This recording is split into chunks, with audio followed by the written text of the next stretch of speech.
அவுது பில்லாஹி மினஷ் ஷைத்தானிர் ரஜீம். பிஸ்மில்லாஹிர் ரஹ்மானிர் ரஹீம். அன்பார்ந்த நேயர்களே, பலஸ்தீன் மீட்பு போர் 298வது நாளை அடைந்திருக்கிறது. இந்த நாளில் இஸ்ரேலில் நடந்த மிகப்பெரியதொரு சிப்பாய் கலகம், நேரடியான சண்டை இராணுவத்துக்கும் இஸ்ரேலிய போலீஸுக்கும் இந்த செய்தி உலகை ஆக்கிரமித்து கொண்டிருந்த போது, வேறொரு செய்தி எல்லா செய்தியையும் கொன்றுவிட்டு அல்லது தின்றுவிட்டு மேலே வந்துவிட்டது. அது ஹமாஸுடைய பொலிட்டிக்கல் விங்னுடைய தலைவர், ஹமாஸுடைய நீண்டகால வழிகாட்டியாகவும் இருந்த இஸ்மாயில் ஹனையா அவர்கள் கொலை செய்யப்பட்டிருக்கிறார்கள்.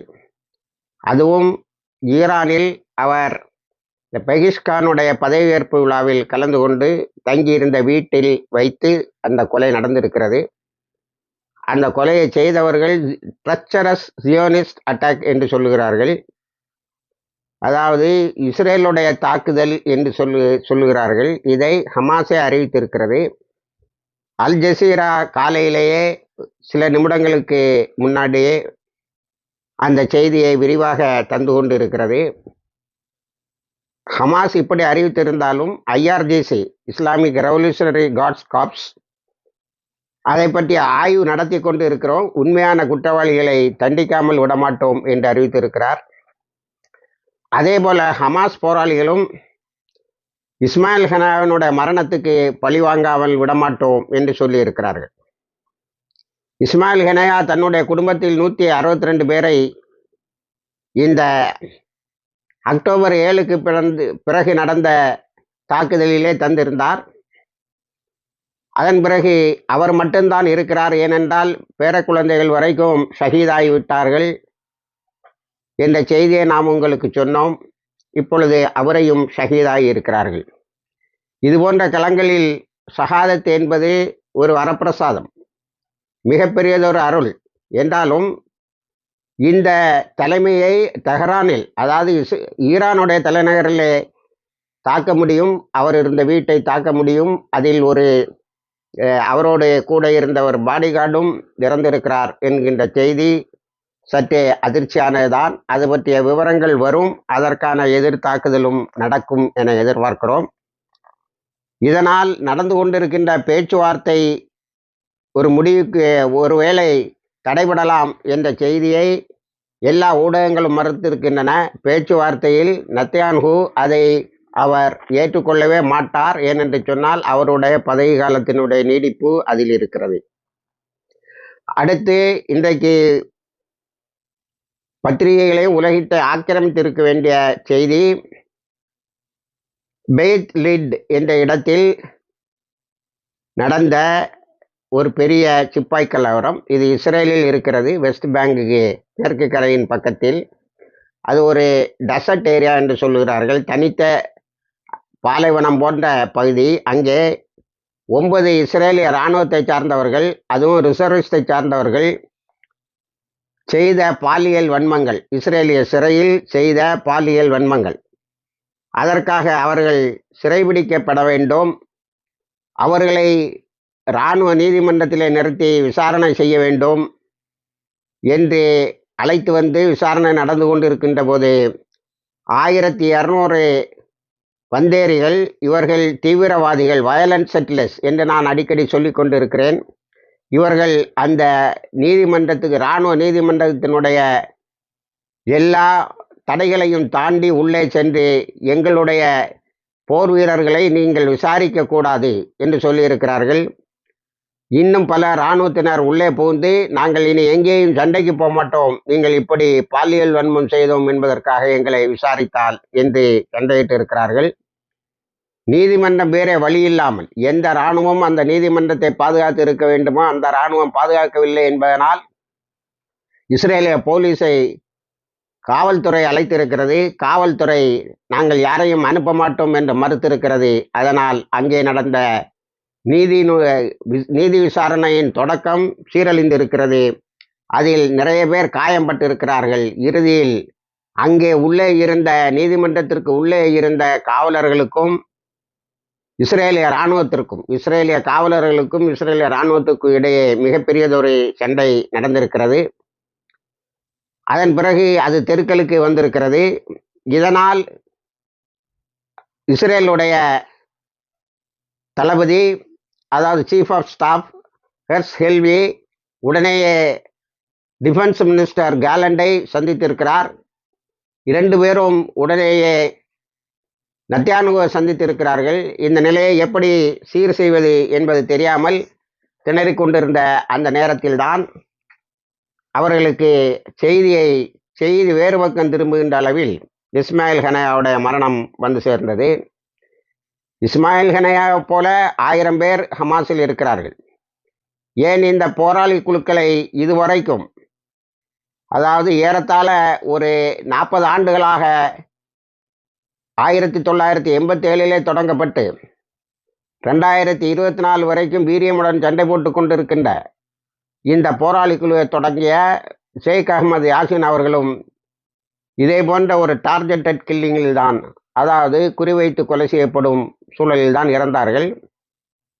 நான் ஏற்கனவே ஒரு 900 பக்கம் அறிக்கை, அது நூலாக வந்ததை உங்களிடம் காட்டியிருக்கின்றேன். Rise to kill targeted assassination of Israel அல்லது மொசாத் என்ற நூலை காட்டுவேன். அதிலேயே அவர்களே சொல்லியிருக்கிறார்கள், இது போன்ற டார்கெட்டட் அசாசினேஷன், அதாவது இதுபோன்ற ஆட்களை குறிவைத்து கொலை செய்வது ஒன்றும் இதுவரைக்கும் எந்த பலனும் தந்ததில்லை.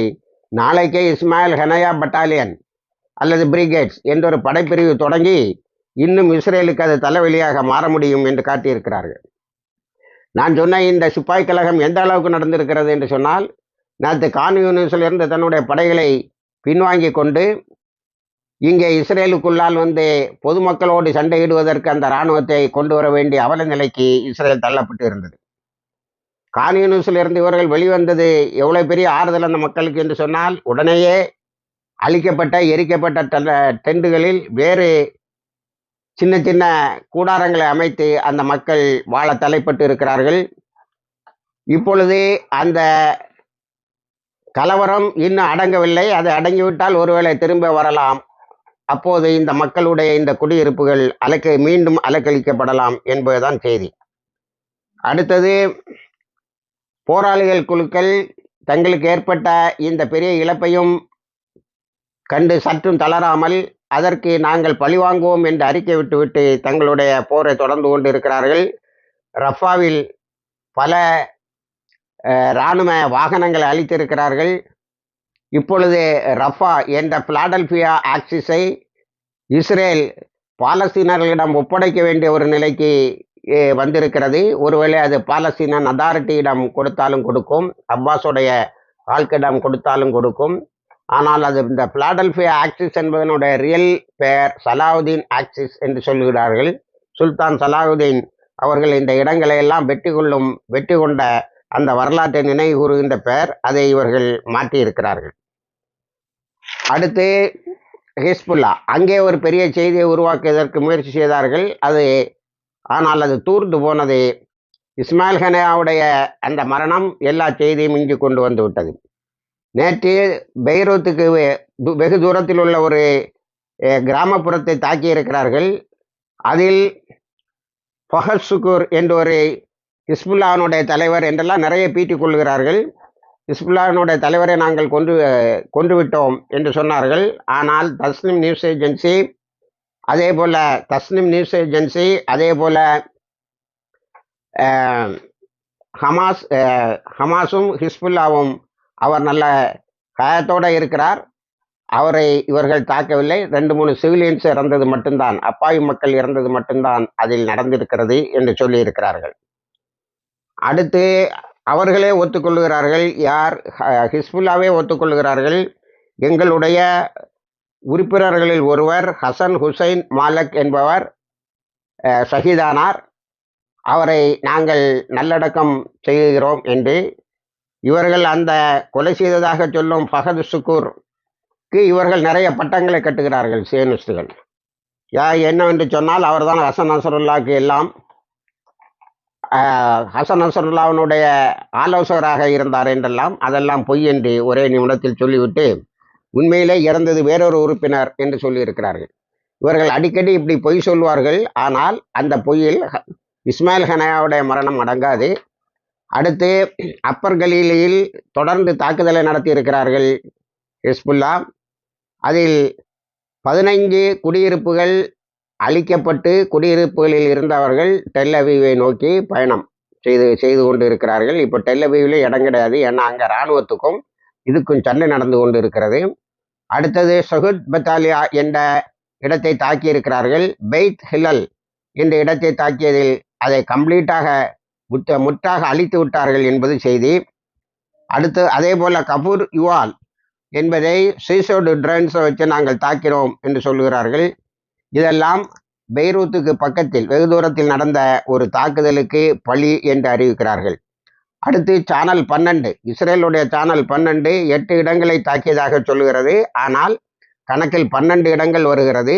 ஹிஸ்புல்லாவினுடைய தாக்குதல் புஸ்ரா, அல் பாக்தாதி, அல் மாலிக்கியா, அல் ரஹப், அல் ஹதத் யாரப் ஹதாப் யாரின் என்ற இடங்களையும், பைத் லீஃப் அண்ட் பைத் ஹிலல். இந்த பெய்த்துங்கிறது அங்கே ரொம்ப சாதாரண ஒரு வார்த்தையாக தெரிகிறது. இப்பொழுது விசாரணை நடந்து சண்டை நடந்து பெய்த் லிட். நேற்று தாக்குதலுக்கு உள்ளால் அல்லது பெய்த் லீஃப் அண்ட் பெய்த் ஹிலல் என்பவை ஆகும். ஆக அதே போல ஹிஸ்புல்லா நாங்கள் நேற்று ஹைஃபாவையும் கோலானையும் தாக்கினோம். அங்கே கோலானில் அந்த சம்ஸ் மாஜிதுல் சம்ஸ் என்ற திறந்த வெளியில் நடந்த படுகொலைகளுக்கு இஸ்ரேலுடைய அயர்டோம்கள் செய்த தவறுதான் காரணம் என்பதை அந்த மக்கள் நம்புகிறார்கள். அங்கே வாழ்கின்ற யூதர்கள், கிறிஸ்தவர்கள் எல்லோரும், முஸ்லீம்கள் எல்லோரும் நத்தியானுவை வெளியே போ, த மேடரர் வெளியே போ என்று கத்தி அவரை வெளியேயே அனுப்பிவிட்டார்கள். இதில் ஒரு பெரிய செய்தி என்னவென்று சொன்னால், காசாவில் நடக்கக்கூடிய யுத்தத்தில் கிறிஸ்தவர்களும் அதிகமாக கொலை செய்யப்பட்டு இருக்கிறார்கள்.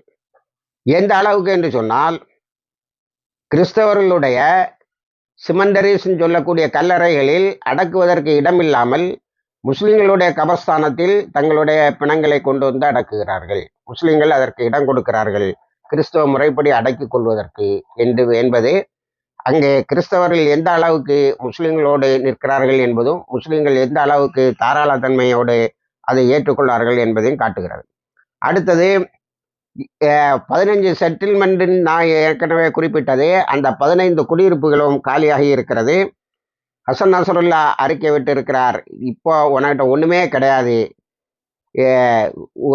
அதாவது ஆக்குப்பைடு நார்தன் இஸ்ரேல், வடக்கு இஸ்ரேலில் உனக்கு எதுவுமே மிச்சம் கிடையாது, எல்லாம் எங்களுடைய கைகளிலே வந்து விட்டது என்று அறிக்கை விட்டிருக்கிறார். இதை டைம்ஸ் ஆஃப் இந்தியா செய்தியும் உறுதி செய்கிறது. அடுத்து இவர்களுடைய பேரக்ஸ், அதாவது இவர்கள் படைகளை நகர்த்துவதற்காக, அதாவது லெபனானுக்குள்ளால் புகுவதற்காக லோயர் ஹலீலி என்று சொல்லக்கூடிய இடத்தில் பெரிய படைப்பிரிவை வைத்திருக்கிறார்கள். ஏறத்தாழ 1,00,000 பேரை நாங்கள் அங்கே கைது செய்தது போல் வைத்திருக்கிறோம் என்று ஹிஸ்புல்லா அறிக்கை விட்டதை நாம் நமது காணொலிகளில் சொல்லியிருக்கிறோம். அந்த இடத்தை தாக்கி ஏராளமான இஸ்ரேலிய இராணுவத்தினரை அழித்திருக்கிறார்கள். அவர்கள் இதுவரைக்கும் அழித்திருக்கக்கூடிய எண்ணிக்கைகளை நாம் கணக்கு பார்த்தால் இவர்கள் எதுவுமே இல்லாமல் போயிருக்க வேண்டும். ஆனால் அவர்களுக்கு மரணத்தின் மடியிலே தருவதற்கு நிறைய ஆட்கள் இருக்கிறார்கள். ஆனால் இப்பொழுது அவர்கள் யுத்தத்துக்கு போக மாட்டேன் என்று நேற்று பைத் லிடனிலும் கூறியிருக்கிறார்கள். இது யுத்தமல்ல, இது கூட்டுப்படுகொலை, இந்த அநியாயத்தை செய்ய மாட்டேன் என்று ஒரு கூட்டம், இன்னொரு கூட்டம் அநியாயமாக நம்மளுடைய சகோதரர்கள், அதாவது இஸ்ரேலுடைய இராணுவத்தினுடைய சக சகோதரர்கள் காசாவிலே பலியாகுகிறார்கள். அவர்களுடைய பிணங்களை கூட எடுத்து செல்வதில்லை. நேற்று தற்கொலைக்கான ஒரு காரணம், அல்லது அவர்களுடைய நைட் மேரிஸ் என்று சொல்லக்கூடிய இரவிலே எழுந்து நடப்பதற்கான காரணம் டெல் அவீவிலும் மற்ற இடங்களிலும் காசாவில் இருந்து வந்த இராணுவத்தினர் என்னவென்று சொன்னால், அவர்கள் இருந்த இடத்தில் அவருடைய சக சகோதரர்கள், அதாவது இராணுவத்தினர், இஸ்ரேலிய இராணுவத்தினர் கொலை செய்யப்பட்டு அந்த உடல்கள் எடுத்து செல்லப்படாமலும் அடக்கப்படாமலும் சீரழிந்து கிடந்து அதில் வந்த துர்நாற்றம் எங்களை இன்னும் துரத்தி கொண்டு இருக்கிறது என்று விட்டாரிக்கை. அடுத்தது வெஸ்ட் பேங்கில் பெரிய சண்டை நடந்துட்டு இருக்கு. எப்படி காசாவையும் ரஃபாவையும் கான் யூனிஸையும் நம்ம பெருசாக பேசுகிறோமோ, அதை விட அதிகமாக வெஸ்ட் பேங்க் என்று சொல்லக்கூடிய மேற்கு கரையில் யுத்தம் நடந்து கொண்டு இருக்கிறது. அங்கே என்ன செய்கிறார்கள் என்று சொன்னால், அவர்களை அதிகமாக கைது செய்கிறார்கள். கைது செய்வது, அவர்களை கொலை செய்வதற்கு என்பது இப்பொழுது உறுதியாக்கப்பட்ட செய்தி. அதனை நான் வைகறை வெளிச்சம் அபிஷியலில் தந்திருக்கிறேன். அது தனி காணொலியாக. காரணம், யுவானி ரெட்லி அது சம்பந்தமான ஒரு ஆழமான ஆய்வை மேற்கொண்டு செய்திகளை சொல்லியிருக்கிறார். நேயர்கள் அதையும் பார்க்கும்படியும் சப்ஸ்கிரைப் பண்ணும்படியும் கேட்டுக்கொள்கிறேன். அடுத்தது, அமெரிக்கா அவனுடைய இரட்ட நிலை இப்பொழுது நன்றாக தெரிகிறது. ஈரானுடன் பேச்சுவார்த்தை மூலம்தான் நாங்கள் உறவுகளை வைத்துக்கொள்ள விரும்புகிறோம் என்று ஒரு பக்கம். இன்னொரு பக்கம் கப்பல் படையை அதாவது யமனை நோக்கியும் லெபனானை நோக்கியும் தன்னுடைய கப்பல் படைகளை அனுப்பி கொண்டு இருக்கிறது என்று சொல்கிறார்கள். ஒருவேளை ஹவுதிஸ் இந்த மழையினால் பாதிக்கப்பட்டு எந்த தாக்குதலையும் நடத்தாமல் இருந்தார்களோ என்ற இதுக்கு அவர்களுக்கு தீனி கொடுப்பதற்காக அமெரிக்க கப்பல்கள் வருகிறது என்று சொல்லலாம். அதே போல நேற்றும் கோலான் ஹைட்ஸை பெரிய தாக்குதல் நடந்த கோலான் ஹைட்ஸ் என்று சொல்லக்கூடியது எந்த அளவுக்கு இன்றைக்கு போய்விட்டது என்று சொன்னால், சிரியா நாங்கள் கோலான் ஹைட்ஸை மீண்டும் எடுத்துக்கொள்வோம். 67 யுத்தத்தில் நடந்தது 2024 298 நாட்களாக நடக்கும் இந்த போரின் மூலம் மீட்டுக்கொள்வோம் என்று அறிவித்திருக்கிறார்கள். அதன் பிறகு அவர்கள் அமெரிக்காவுடைய தளங்களை தாக்கியிருக்கிறார்கள்.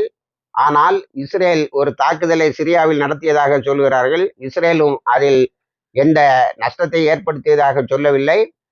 அதே போல சிரியாவிலிருந்து வரக்கூடிய செய்திகளும் அல் ஜசீராவோ அல் மயாதீனோ எந்த செய்தியும் அங்கே எதுவும் கேஷுவாலிட்டிஸ் இருந்ததாக சொல்லவில்லை.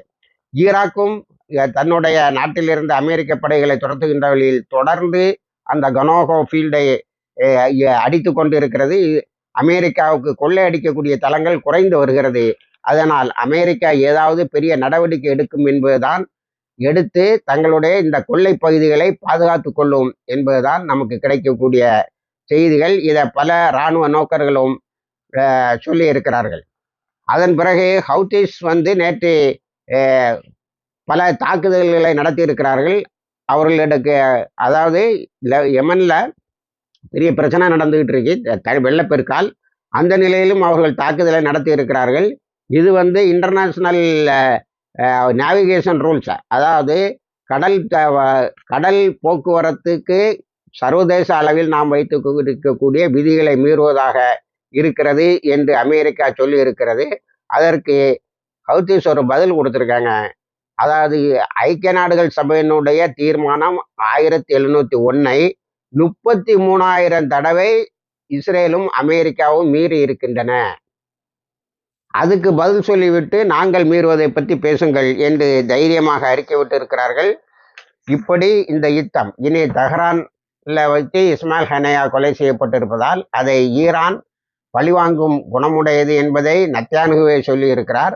அவர்கள் ஆய்வுக்கு பிறகு, அவர்கள் எப்போவுமே இப்போ ரைசினுடைய மரணமாக இருந்தாலும் சரி, அதே போல அப்துல்லா கியான் என்று சொல்லக்கூடிய முன்னாள் வெளிவிவகாரத்துறை அமைச்சர் ஈரான், இவர்களெல்லாம் இறந்தவுடனே ஹெலிகாப்டர் இறந்தவுடனே எல்லாரும் பதிவு போட்டாங்க, இது இஸ்ரேலுடைய வழிதான், இது டார்கெட்டட் கில்லிங் தான் சொன்னாங்க. ஆனால் அது யாரென்று கண்டுபிடித்து கடைசியில் அது ஒரு சில உள்ளிருப்பு தீவிரவாதிகளுடைய வேலைதான் என்பதை கண்டுபிடித்து அவர்களை மட்டும் தண்டித்தது.